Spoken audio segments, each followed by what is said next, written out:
Hello, everyone. Thanks so much for being with us. This is the Welcome to the Neighborhood webinar series about how we can support, how faith and community-based groups can support our Afghan allies resettling in local communities all around the country.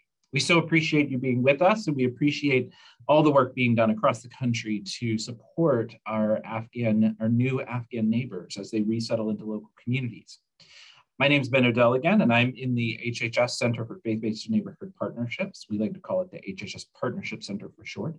And in partnership with the Department of Homeland Security Center for Faith-Based Neighborhood Partnerships, as well as the White House Office of Faith-Based Neighborhood Partnerships, we have been glad to co-host this webinar series as we've looked at different ways in which faith and community-based groups can partner with can partner to address the challenges that many of our families are facing as they resettle in local communities. So today, we are so excited to partner with the Department of Education on this webinar series as we look at the ways that faith and community-based organizations can and are connecting and supporting local educational agencies as they work to bring in students into the school settings and help support and provide all the different ways, the supports and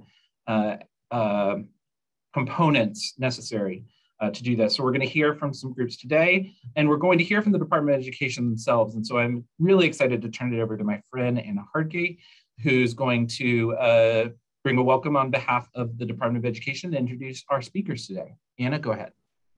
Thanks, Ben. Hi, my name's Anna Hardgate. As Ben said, I work as a special assistant in the Office of the Secretary. I am joined by my colleague, Jessica Swan, who's in the Office of English Language Acquisition here at the department. We are so thrilled to be with you today and share the resources that we have available to you as you support our Afghan newcomers. I know that one of the ways that I learn best is by hearing from my peers and colleagues that are doing this work. So at the front of this call, I will invite 3 districts to share the incredible work that they're doing in their communities. But I assure you that we have resources, so we'll share with you as well. So please stick around the whole time to hear from the districts, but also to hear from the resources, of which there are many that we can share with you. So first, I will introduce a fantastic district in California. So I'll have them introduce themselves and the work that they're doing. So please welcome San Juan Unified. Thanks, Anna, Ben, and Jessica for having us here today. I'm joined by Christina Burkhart. My name is Kent Kern. I'm the superintendent in San Juan Unified School District. I'm going to just share real quick some information and let Christina take it over. We're a district in the Sacramento area that is approximately 40,000 students, and we have over 3,000 Afghan refugees in our district. So one of the largest Afghan refugee populations in the nation. Interestingly enough, when this past August, we had over 20 families trapped in Afghanistan and over a total of 70 plus people. We've been working over the last 4 months and we got all 20 of those families back. So that's exciting news. We can even share a little bit more information about that as we go on. But I'm going to turn it over to Christina to share a little bit more about the partnerships that we actually have. Hi, thank you everyone for having us. My name is Christina Burkhart. I'm a program specialist. I manage programs for our refugee students and families in our district. We have many partnerships. Some of our more recent and significant partnerships have been with, they've reached out to us and asked, how can we help? And I think that's one of the things that a lot of organizations, community-based organizations can do to help. For example, we had Willow Way Tutoring that reached out to us and said, how can we help? I explained to them we were going to start a soccer program, and we told them that we were having difficulty getting sports physicals for our students to play. We had 800 students and we were missing over 600 physicals. And they said, well, we have a family who are doctors. Let's see if we can get them to help out.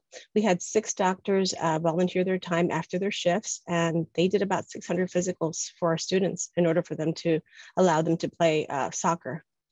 We've had, this past Saturday, we started Saturday Academy for our students, and we had the Girls Club donate 50 bikes to our refugee families. So they came out to Saturday School, which is a program that we We have 4 refugee students who have been in the country 2 years or less, and we do credit recovery, and we do English acquisition. And they went home, 50 students went home with bikes, which as we know, a lot of refugees have transportation issues, and this is a big help for them. San Juan believes in not servicing just the students. We believe in servicing the whole family. So we have direct services for our students, and we also have indirect services for our students. We service the parents. We teach them about US society, how to navigate and help them get a job. We help them make appointments. And we can go into it further, but we have many partnerships throughout our community and with our resettlement agencies in Sacramento. Thank you.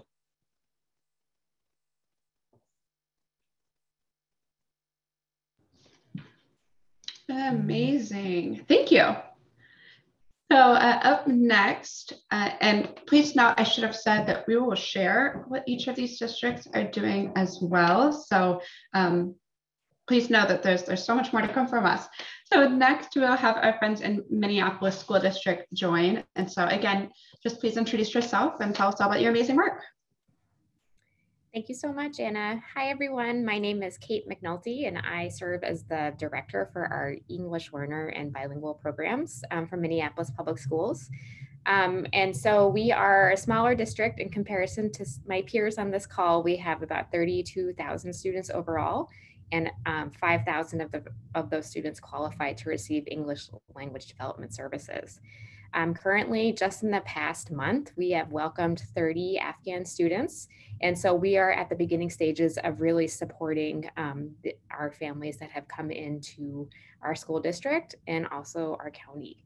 So one of, I think, the most meaningful ways in which we've been able to build that support as a district and then liaison with our communities is we've hired a cultural facilitator who is a father of one of our families. And so he has been instrumental in supporting our most recent shift into online learning for our families that, or for our students that have just started school and they're starting school online.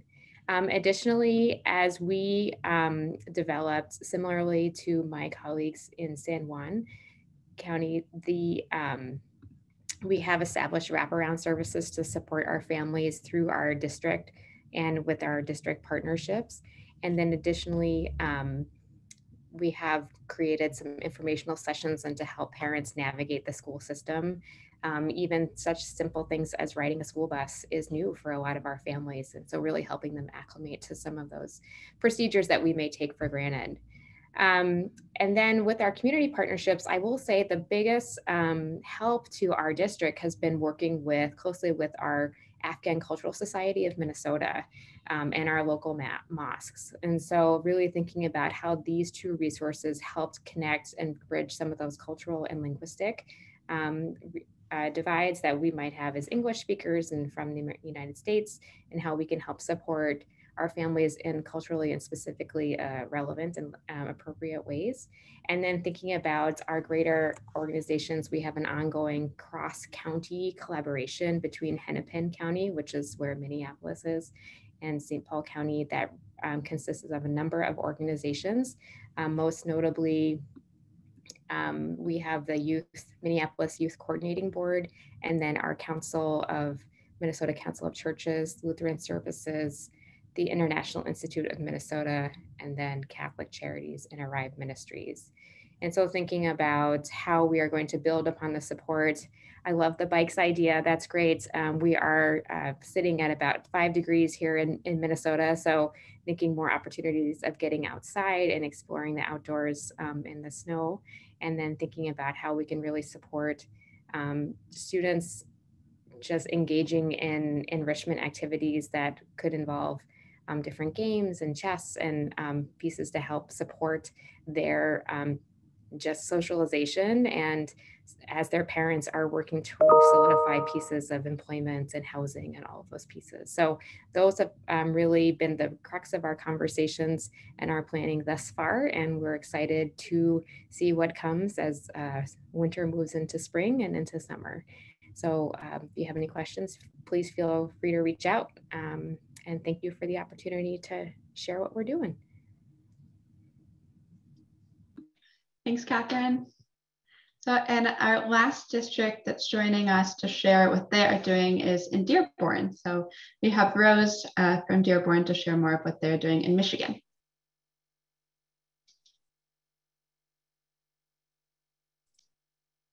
Good afternoon, everyone. This is Rose Alda-Bailey. I am the Director of EL Compensatory Education in Dearborn, Michigan. We are a suburb of Detroit, and we serve about 22,000 students. 50% of our students would identify as EL. We have a very small population of Afghan students at this point, and so we believe that they're beginning their resettlement process here. However, we have been working with refugee resettlement since the Gulf War.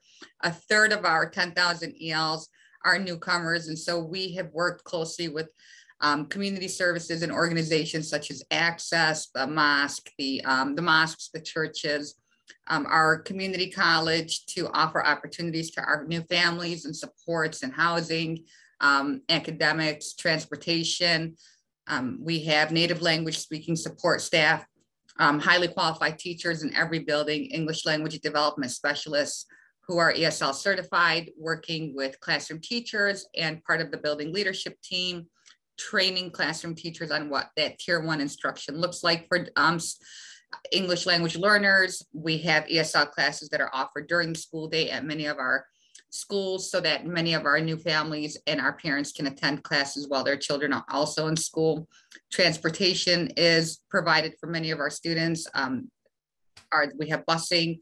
We have an alternative secondary program that allows some of our older newcomers coming into the country to attend a dual enrollment type early college program where they have their English language instruction done by college professors at our community college, and then their core classes are delivered by their high school teachers on campus, and they are in school for 5 years, and so they are allowed to be in the program until they're about 22, 23 years old, and they can walk out with some sort of a high school degree and some sort of CTE certification or credits towards their associate's or bachelor's degree, whichever pathway they choose. We've done quite a bit as far as supporting parents. We have monthly district parent meetings where we bring different community members who are willing to volunteer and help our families really adjust to the systems in the United States, such as legal rights, law enforcement, unemployment, workforce opportunities. We've brought quite a bit of different community groups in here and lawyers and doctors in to work with our families and get them signed up for a lot of the opportunities that they may not know about, but have the rights to or opportunities to work with different groups to help empower them and provide them with some of the services that they may not know exist out there. We are a P14 district. We have about 2,400 teachers, 1,400 teachers, 2,400 staff, and we all work together to make sure that our kids are supported, and so are our families.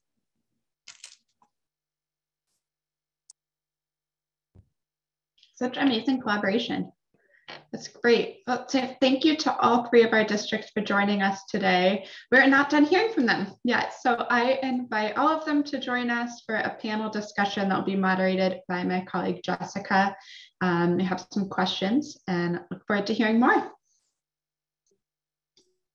Thank you so much, Anna, and thank you to all of our districts for your participation, as well as to the community partners that we have on the line. As we've seen from the brief stories shared by each of these 3 districts, it indeed takes an entire community, including faith-based organizations and other partners, to ensure that all of our Afghan newcomers feel welcome. And we at the U.S. Department of Education are committed to keeping the promise to provide equitable and excellent education to our Afghan newcomers. And hopefully today you'll be able to walk away with some ideas about how you might get involved.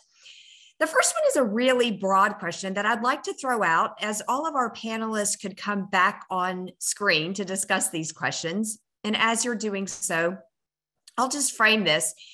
Christina, I think you had said one of the most powerful questions that folks can ask is, how can I help?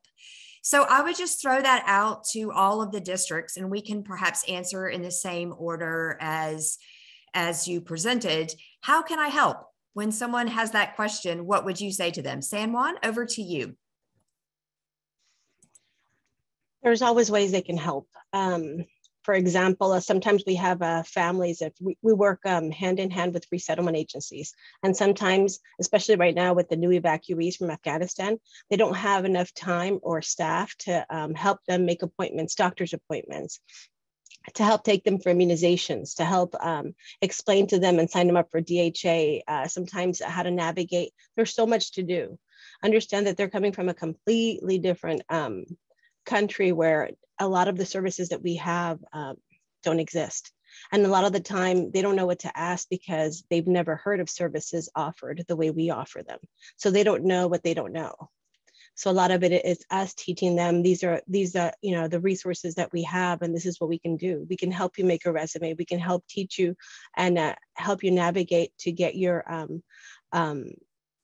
degrees evaluated so you can apply for higher paying positions.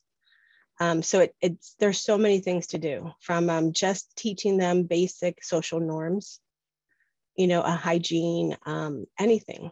There's so much to do. Sometimes we connect the families with a mentor family to kind of teach them how to help them navigate different programs. So there's tons of things they can do. It's a matter of reaching out to your district and asking, what do you need? How can I help you? Sometimes it's just having, we've had churches that have offered us to use their facilities to do know your rights workshops, different types of services that they need, just giving us the location of a central location where a lot of our refugees are located because of the transportation. Those are two really great and practical suggestions, Christina. I heard churches and other community groups might offer facilities for workshops. I also heard that churches and community groups might connect their own members to families of Afghans to kind of serve as that cultural guide or bridge as they enter the United States. Superintendent Kern, before I turn it over to Minneapolis to respond to that question, given that you have a bird's eye view of the entire district, when an organization or community partner wants to help, who is the best person to approach to offer that assistance? Well, that's a good question. I would say if you need to go directly to the superintendent because you don't know who that is, or your local board, that's who I would start with. And I often get those questions for folks that want to come in and help out, because they may not know Christina and they don't know how to reach out, and they may not even know the types of supports that we have. Organizations that we work with do, but others don't. So I would reach directly out to your local superintendent or the school board, and hopefully they can direct you in to the right place. Thank you so much, Superintendent Kern. I've never heard of a teacher who refuses the help in a classroom, or a principal who refuses an offer of a supply of books or some pencils. So I think that all of these are really great suggestions.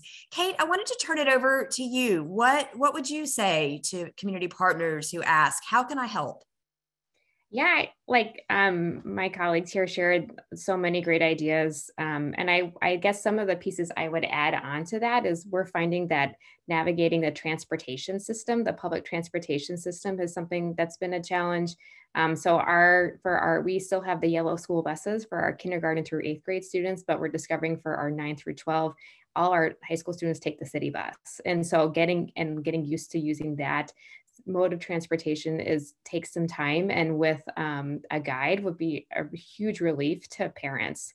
And then additionally, I would say, what are some of the resources that, depending on what the seasonal resources that families need, or what are those like really basic starter materials that they need to outfit their apartment or their new home, are just so useful and helpful, so they don't have to go through the stress of trying to find, some basic flatware or any of those pieces. And then within that, I would say being a volunteer to help, where do we go shopping for those pieces? Where can I find them? And then how they can kind of navigate just some of those really basic pieces really helps support and just takes that mental exhaustion off of the family. I think there's so much fatigue when you move to a new culture in a new country in a new language that you're trying to navigate. So anything that helps relieve any of that is a huge resource to our families that are coming, in addition to all the things that my colleague in San Juan School District said. San Juan Unified, excuse me. That's a spectacular answer, Kate. And I am reminded and want to remind those in the audience that you can't learn when you're hungry, and you can't learn when you can't get to school, and you can't learn when you're worried about where you're going to sleep at night or if you have clothes to go to school in. So certainly anything that community partners can do to address those more basic needs that our Afghan newcomers may be facing as they do encounter a very traumatic situation in entering a new culture and navigating a new way of life. Kate, I'm sure it's specific to district, but would you all also welcome, for example, transportation vouchers, or is that something that is covered by the school districts? Yeah, I mean, I think one of the unique pieces of, we do offer taxis, but in order to use the correct funding source, they have to qualify as in temporary housing. So it would be great if we had some taxi resources that were just provided for those students that are still trying to navigate the city bus system. And so we don't, even if they might have a more permanent location right at the moment and don't qualify for like using that particular strand of funding. So yeah, that would be incredibly helpful. Wonderful. Thank you, Kate. Rose, I want to turn it over to you for your perspective on all of this. If someone came to you and said, what can I do to help? What would you say? So I'm listening to the other three panelists, and we all do quite a bit of the same things. One of the things that we do that we found to be very helpful was our parent-teacher home visits. So it's a national initiative, but we've tailored it to meet the needs of working with our newcomer families. And really, it's a visit from teacher to student and parent, and academics are not discussed. It really is about just getting to know the family getting to know the teacher, and building that relationship. And we found that especially important for our new families because home life and school life and home relationships and school relationships differ around the world. And so this partnership may be a new concept, whereas in some countries, home life is separate than school life. And so starting that relationship with non-academic or behavioral conversations and just being a getting to know you type of visit has been very helpful to build that trust and to bring our families in so that they know that we are also a source of support and not just there for the academic building of their students and doing that. Our job is not strictly academic, but that we're there to also support in whatever way that they need us to. So that's always been helpful. We try to, if the teacher visits, to make 2 visits a year, one in the fall, one in the spring. And we noticed that that's helped quite a bit. And then the other thing that we do is we do offer transportation to our families for a lot of our meetings because they don't have the transportation. So our yellow buses are also used to transport some of our parents to make it to parent-teacher conferences, to parent meetings, to literacy night events. So that transportation is available because a lot of the missing out was because our moms couldn't get to the schools because they're not within walking distance. And so we noticed quite an increase of the participation with our newcomer families and our refugee families. And so that's been great. And making sure that there's someone there to support with the language barrier, someone who understands the native language. Super important, Rose. And I think each one of our panelists, including you, has brought up the importance of parents and families in this work. We often think about the students as center in education, and they certainly are. But to have a truly great education, we have to have the backing of parents and families. And so I want to shift our conversation just a little bit towards how can community partners and others in the faith-based realm support schools by working with parents and families? What best practices have you seen? What might help you in your work? And we'll just keep the same order. Superintendent Kern and Christina, would you like to tackle that question first?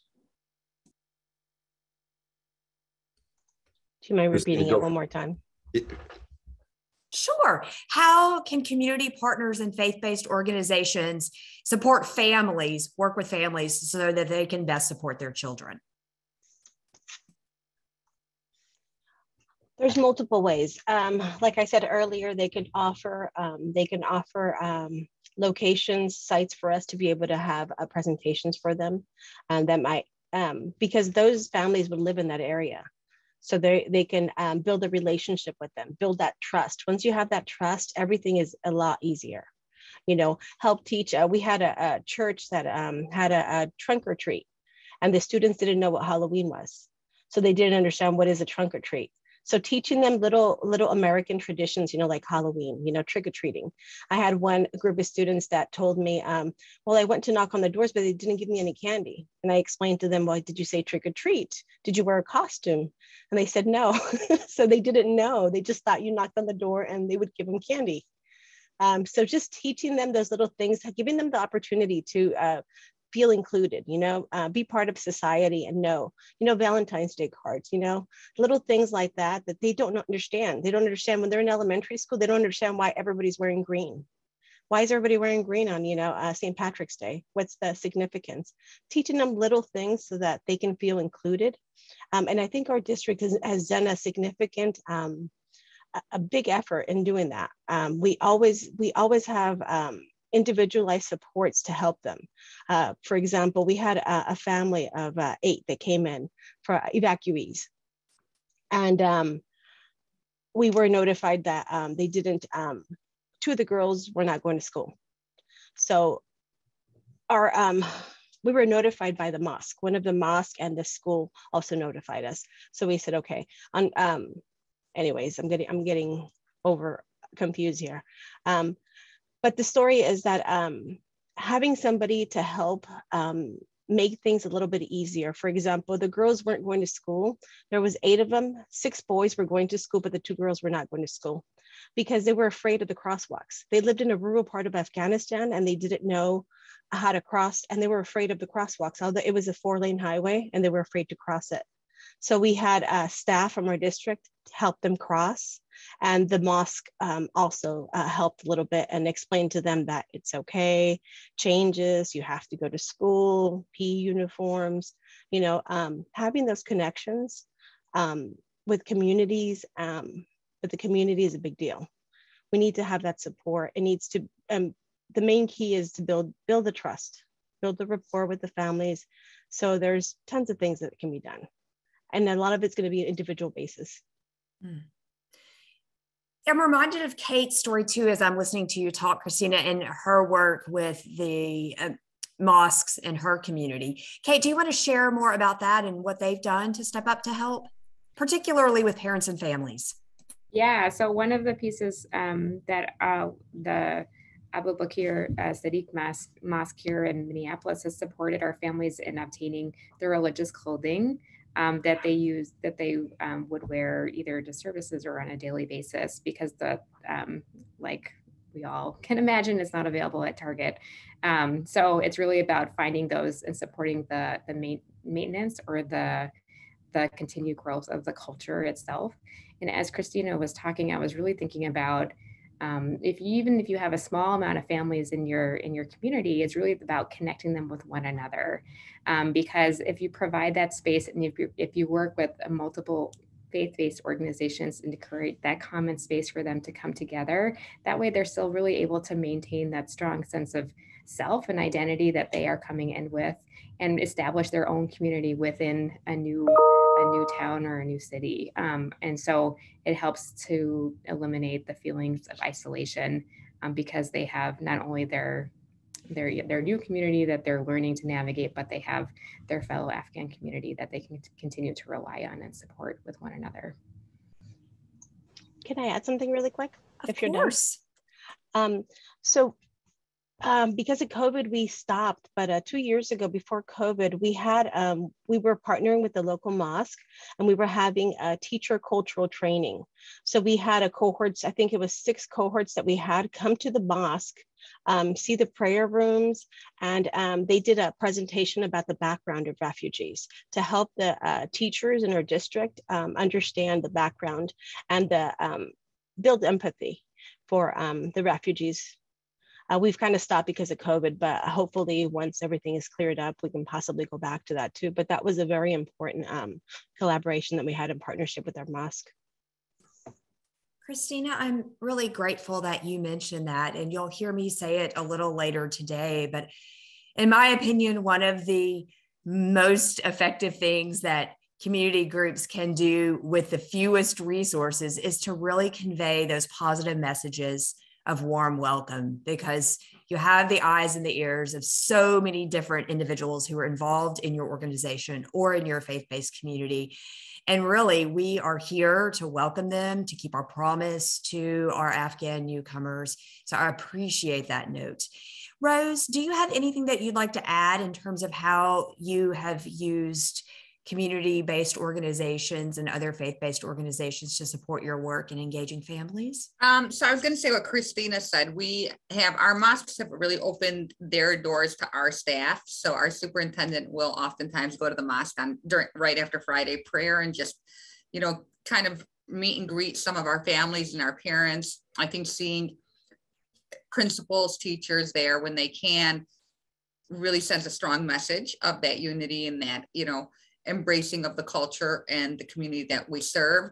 And we've also done several professional developments where we have administrators attend local mosques, and the professional development is led by the employees of the mosque, and they will let us in on anything from culture to religious to any type of information that we would need that could support our kids in their classrooms and their families. The other thing that I was thinking of was community groups, not just our religious groups, but like an access program that we have, which is a community center, opening their doors and having different satellite areas where our teachers can actually tutor in the neighborhoods of our kids. And any pre-teacher students or any community service members will get training from our district. So if they are working at one of the mosques or working at one of our local organizations, they have training from our staff on what to work on with the kids that do receive that after school tutoring from the different organizations in the community. Super. The importance of collaboration cannot be understated, and I think that's why we are all here today. I'm cognizant of the time and want to hear from each of you. Share with us a heartfelt story that has really stuck with you and motivated you in your work to welcome Afghan newcomers. Perhaps a community organization that has stepped up to the plate, a faith-based group that has met an unmet need, something that can bring this home for our audience members. These are real children, real families, real individuals who can benefit from and need our support. Superintendent Kern, may I start with you? Yeah, you know, just thinking about all the different needs that these families have when they come here, we organized kind of just a clothing drive, a furniture drive, just a needs drive for folks. And we had so many of our partners, faith-based partners, other partners, come out and support that work in terms of what they provided in terms of donations, but then also helping distribute that out. I know Christina and others have at times on the weekends went out and actually delivered furniture, and simple things like that can make a connection from those organizations. It may even strike up a conversation with that family that they wouldn't have in a school setting. And so just them being directly involved in helping get them the materials that they need. I think, Christina, we had an organization that also provided a large number of backpacks, a church organization. Maybe she can speak to that one, and then we can let the others speak. Thank you so much. I can definitely talk about that, but I wanted to talk about my story. I wanted to be the story that that Superintendent Kent doesn't talk about. He doesn't talk about the great work that he does. He's very humbled and doesn't take credit for all the work that's done in this district is because of him. It's because he allows us and he leads by example to support these families and welcome them. He goes above and beyond to do whatever is necessary, even to donate his own money to support these families if it's needed. I mean, you don't really hear about leaders who go above and beyond like that. So he is an amazing leader. But I wanted to talk about A couple of things. The reason why he spoke earlier in the introduction about the families that we helped evacuate from Afghanistan. The reason that was successful was because not only because of his leadership and all the cabinet that was working on Saturday to identify the students that were missing, it was because of the connection. San Juan has an enrollment process, central enrollment, where we have bilingual staff. So when a refugee enrolls into our district, they're connected immediately with somebody who speaks their language. That helps, and then they watch a 20-minute video to welcome them and give them a brief overview in home language. But anytime the family has any questions about anything in our district, they have somebody who speaks their language. They have the cell phone number and they have a way to communicate with them. So they're never alone. Right away, they feel that connection. And when we realized that the families were missing, that they had not returned from Afghanistan, that they were stuck out there, because of that connection with those refugee resource assistants, they trusted us and they were able to be evacuated, because they were getting phone calls from the Taliban, not just by us. So knowing, hey, I'm Zayed, I'm Nima T from San Juan Unified. Remember that we met when you enrolled? That was the connection that helped evacuate them. So having the bilingual staff and the refugees on hand at the district office enrollment center is key. And that wouldn't be possible if it wasn't for him. So that's my story. That's lovely. And again, speaks to the tireless efforts that educators and administrators make each and every day on behalf of our nation's children. And again, on behalf of the U.S. Department of Education, we are so incredibly grateful. And Christina, I also appreciate that you've mentioned the language differences, and we will share with the individuals on this line some resources that might help them reach out to families as well. Kate, over to you. Yeah, and I'm again thinking, listening to Christina. So I think the biggest support that we've had, a more significant, is we have a science teacher who teaches in our online school, and she is part of the Afghan Cultural Society. So she was really instrumental in connecting the district with the Afghan Cultural Society, and then connecting the cross-county ongoing meetings that was happening, so that we could better support the families. So it really just reinforces the point that Christina was making about having the language and the cultural resources to build that bridge. And like you said, just build the trust between our families and help them get acclimated to their new homes here in Minneapolis. So I'm really thankful to that teacher. I'm really giving our teachers credit, just going above and beyond just teaching science. She was doing so much more for our community and for the new community that we were welcoming. So I want to give a shout out to her and the Afghan Cultural Society. Thank you, Kate.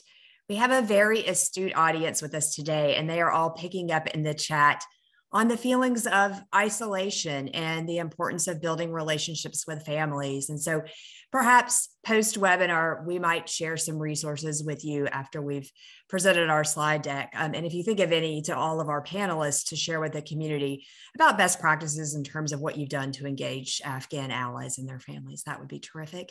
Rose, what about you? Share us a story to close out this panel. So a lot like our colleagues, that native language is something that's really critical in reaching our students and our staff and our parents.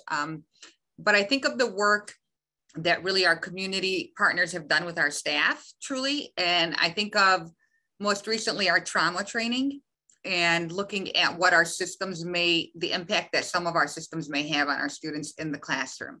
For example, what a lockdown drill looks like, what a fire drill may trigger in a student, what some of our everyday routines and systems that are normal to us and we don't think twice about the impact, the longing impact and effect that they may have on the students, and forcing us to really look at that and making sure that we have systems in place that support our students who may have triggers.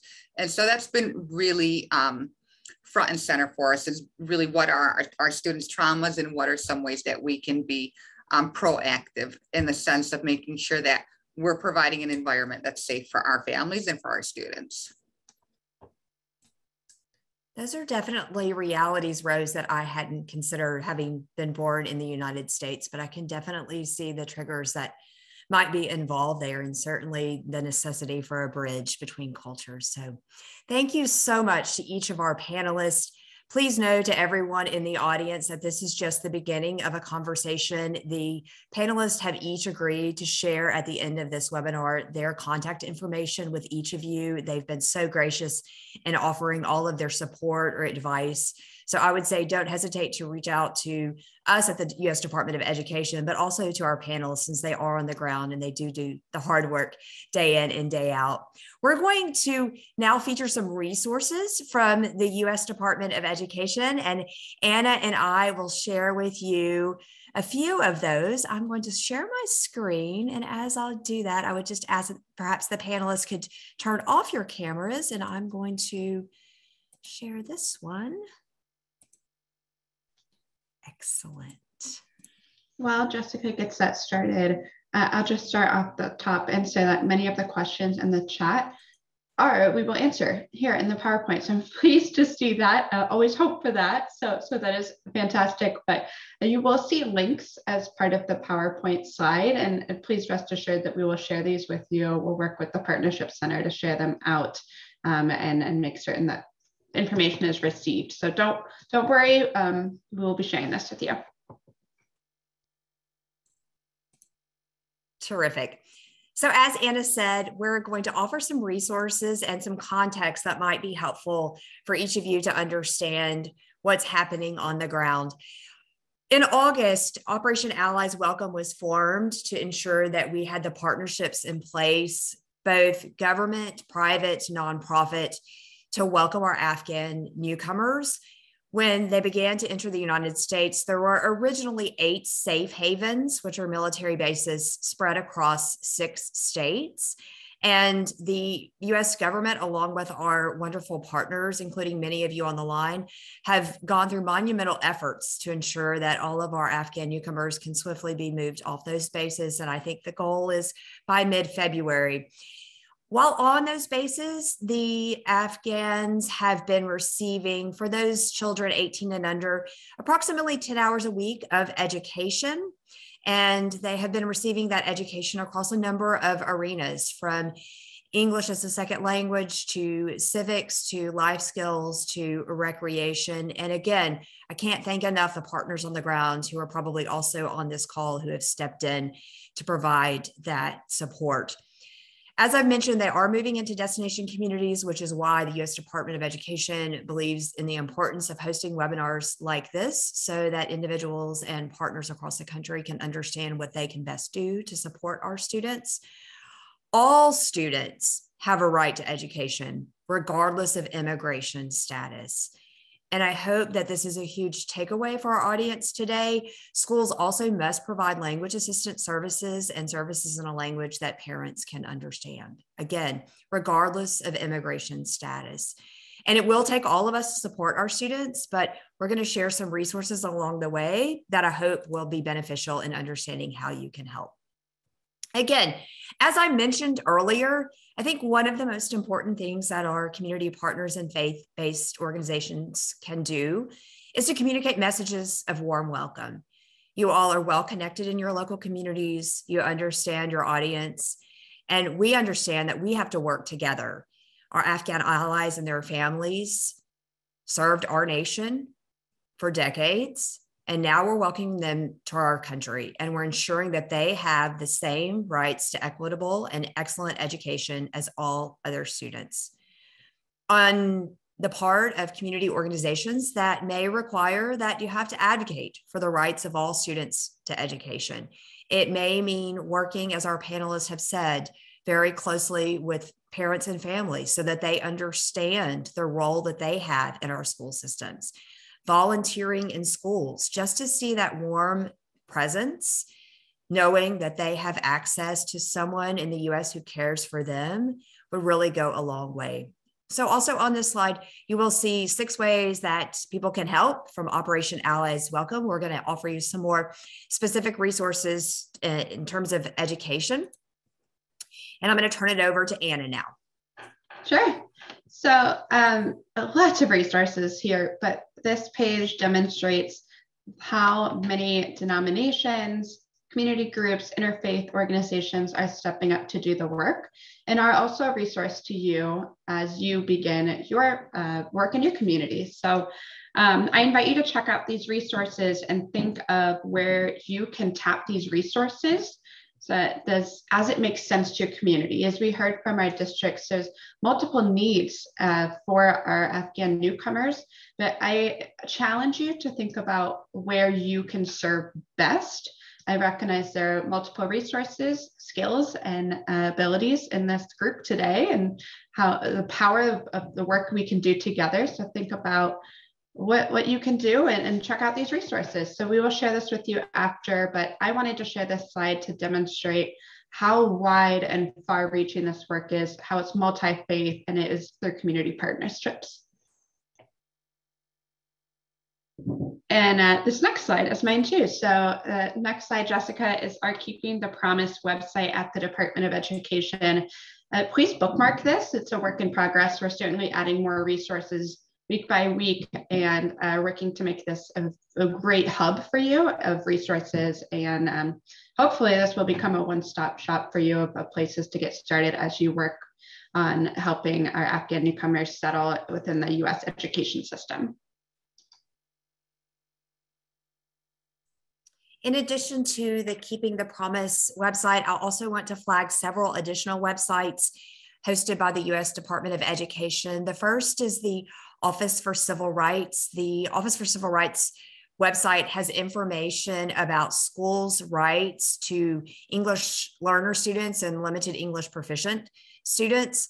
I think this page is particularly useful because many of the resources are also available in Dari and Pashto. So as your religious organizations or community organizations are reaching out to families, you might just be able to print or share on a mobile device some of these resources with your families to really help them understand, as I said initially, every child, regardless of immigration status, has a right to education in the United States. In addition, and also on this website, you will find a new resource that was released last August. We are very excited about this resource. It's a 2-page sheet produced in collaboration with the U.S. Department of Justice and the U.S. Department of Education, developed specifically for families and educators, again, explaining the rights of students to education. But this is one that's available in multiple languages, including, I believe, Dari and Pashto, that might be easily shareable with your local communities. The next resources that I'm going to share are from the Office of English Language Acquisition. The Office of English Language Acquisition has produced numerous resources, but one of the most practical for this particular audience is our Newcomer Toolkit. This toolkit covers a lot of the issues that I've seen raised in the Q&A, topics relevant to understanding, supporting, and engaging Afghan newcomers, how to support them with trauma-informed practices, how to support them with social emotional learning techniques, also practices in there that you might step in to use to engage your families. All of these resources are available for free, for no cost. Certainly want you to know that it's out there and you can access this if you're looking for best practices. We really did try in the Office of English Language Acquisition to root this in what's happening across the country. So we looked out to districts far and wide to see what they were doing and what was working. The next resources is produced by the Institute for Educational Sciences. And this is a resource particularly for secondary schools. I've noticed in the chat lots of questions about students with interrupted or limited formal education, or older students who might be coming to the United States and may have not encountered our education system or education systems back in Afghanistan. So this resource is particularly geared toward helping educators and other community partners identify and use research-based practices and policies and procedures for welcoming our newcomer students, particularly for those who are in grades 6 through 12. So all of those of you in the chat who had some questions about that, I would look to this resource. The next resource that I wanted to cover were our language resources. Again, we understand the importance of being able to communicate and share and understand. And all of these resources on this page are either in Dari or Pashto. So you have an access to something out there that you can go to. ORR has an app for newcomers in many languages. You'll see that there. There's also a great Dari and Pashto phrase book that was produced by Indiana University. Therefore, if you're looking to learn just the basics to communicate as you're welcoming families, I think that's a great place to start. And now I'm going to turn it back over to my colleague, Anna. Thanks. So I saw this question in the chat, and this could be a really good starting place. So and the great news is that it's online. So if you check out the two links here, all local resettlement agencies are listed online with email addresses and websites for each group. And I'll jump to the bottom just to say that the same is true for state refugee coordinators and health coordinators. But I don't want to skip over this note. So if they've received a significant amount of Afghan allies and their families, the local resettlement agency may be slower to coordinate with the organization. So that is where as I listened to the district share what they were doing and the successful work they've done there, don't forget that while resettlement agencies and coordinators are a very important and crucial partner in your work, you could also talk to other community-based organizations and hear of needs that way as well. So I suggest this as almost both and slide. So reach out, but don't let that hold you up in making efforts. And our last slide, the next one is, as Ben mentioned earlier, this is part of a whole Welcome to the Neighborhood series. So there are multiple series here. I even saw one question in the chat about affordable housing. We have that. So please check out this from the Partnership Center and the whole Center for Faith-Based Neighborhood Partnerships. Which I'm certain that there will be more from Ben on this. So definitely wanted to plug that this is part of a whole series. And we'll just quickly share the next slide, which is just our contact information. Again, this will be shared with you, but keeping the promise at ed.gov is the best way to get in touch with both Jessica, myself, or the other members of our wonderful team. We are two of a mighty team, so there's quite a number of other colleagues at ED who are working on this and other different offices as well. This is a very whole of government approach. We want to be welcoming and we want to do our best to our allies. So with that, that concludes our presentation from the ED side, and I will turn it over to Marcus Coleman from the Department of Homeland Security to give closing remarks. Thanks, Marcus.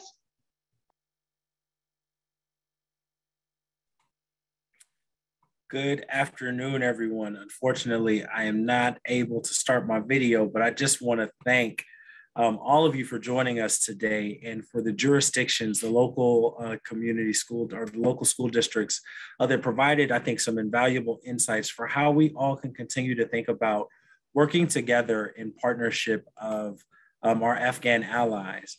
As Anna mentioned, I serve as the director for the Center for Faith-Based Neighborhood Partnerships, and I'm tremendously honored to continue this journey with our colleagues at Health and Human Services, Department of Education, and across the federal family to provide and support these technical assistance workshops.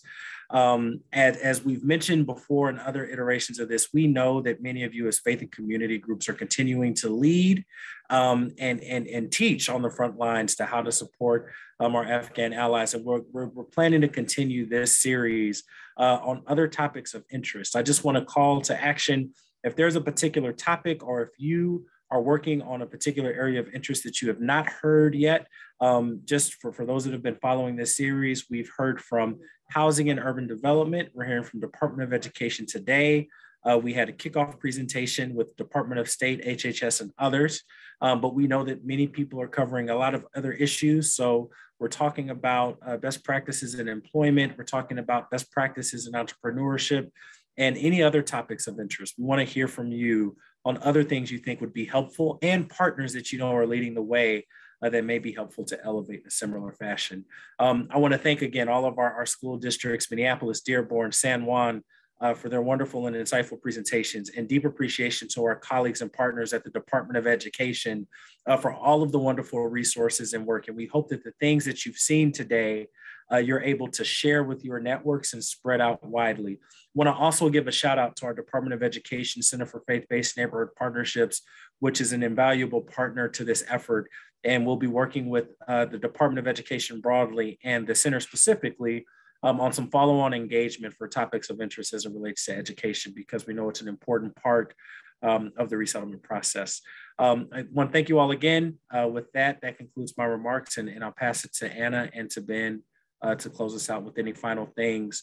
And just remember that we do what we can to keep the promise for our Afghan allies as they start their journey here in the United States. Thank you very much. Thank you, everyone. That concludes our webinar. We so appreciate everybody being with us today. Have a great day, and thanks so much for participating. Thank you, everyone.